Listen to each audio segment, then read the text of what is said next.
In fact, Moses said it this way. He said, do not let us depart from here if your presence will not go with us. It says, how shall they know that we are a people who are separated, consecrated? And he said, my presence will go with you, and because of that presence I will give you rest. The discoveries that I made shocked me, because you see, when you watch the nation of Israel through their journey, they were not people who really had weapons of war because they were on transit. Remember that when they started their journey from Egypt, they never had a chance to stop and camp. It was they were sojourners until they got to the promised land, and yet they fought. Yet many things happened. They carried with them a formula, and they carried with them a climate. Are we together now? That when the neighboring nations saw them, they were afraid, not because of the dexterity of their soldiers. They were largely not warriors, but they understood something about an atmosphere that they would carry. They would carry the ark. You will read in your Bible, when after they made the ark, they would put it at the center. And even when Balaam is called to come and curse them, he would stand and try to invoke a curse, and it would not happen. And he said, there is a formation. Something about the ark in the center has created a cloud that no speakings from whatever distance can reach them. He said, the shout of a king is in the midst of them. Listen, if you can create this atmosphere, in this atmosphere you will enjoy immunity. In this atmosphere you will enjoy favor. In this atmosphere you will enjoy all things supernatural. The supernatural is not limited to healings and deliverances alone. Every manifestation that is beyond the realm of science, beyond the realm of human thoughts. Do you believe what you're hearing? So 3 components very quickly. Let this be a lesson for us. If you're a man of God here, please listen. If you truly want to see the miracle working power of Jesus flow in and through your life, genuine miracles, then here are the keys. Are you ready?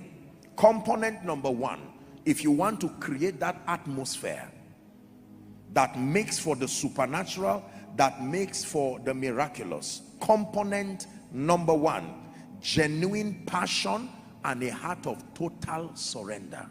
Write it down. The first non-negotiable component. You want to create the atmosphere that is ever conducive for signs and wonders. It is the atmosphere of genuine passion and total surrender. Matthew chapter 11 from verse 28 and 29. Total surrender. Hear what Jesus said. Come unto me, all ye that labor and are heavy laden. He says, and I will give you rest.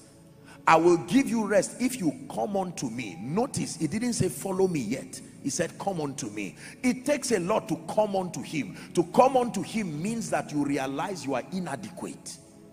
To come unto him means that you realize that by yourself and unassisted, there is not so much you can do. We live in a world that is full of pride. We live in a world where we are not committed to anything at all. But if you must create that atmosphere of the glory and the power of God, it comes with a price. And the first component is genuine passion. Passion towards what? God. Passion towards God and passion towards the things of God.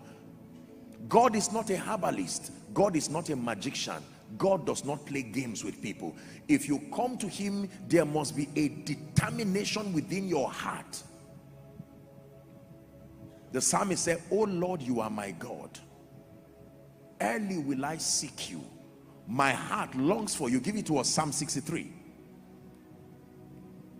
It says, to see your power and your glory. Oh God, thou art my God. Early will I seek you. My soul thirsted for you. Say passion. One more time, say passion. My flesh longeth for you in a dry and thirsty land where no water is. What for? Verse 2, to see your power and your glory as I have seen in the sanctuary. Passion for God and total surrender. Surrendering your intellect, surrendering your logic. Can I tell you, years ago I listened to Benny Hinn and he made a statement that I appreciated so much, but now, having worked a bit in the miracle ministry, I can tell you I understand clearer what he was saying. He said this, that in many of his meetings, please look up, listen carefully, that many of his meetings you would find out that if people, every time people came for his meetings, if their attention was just on their healing, their problem, whatever was wrong with them, most times they would not receive. They would have to take their eyes away from the problem and focus on Jesus. Because for many people, you see, they do not agree that God has the absolute power to help them.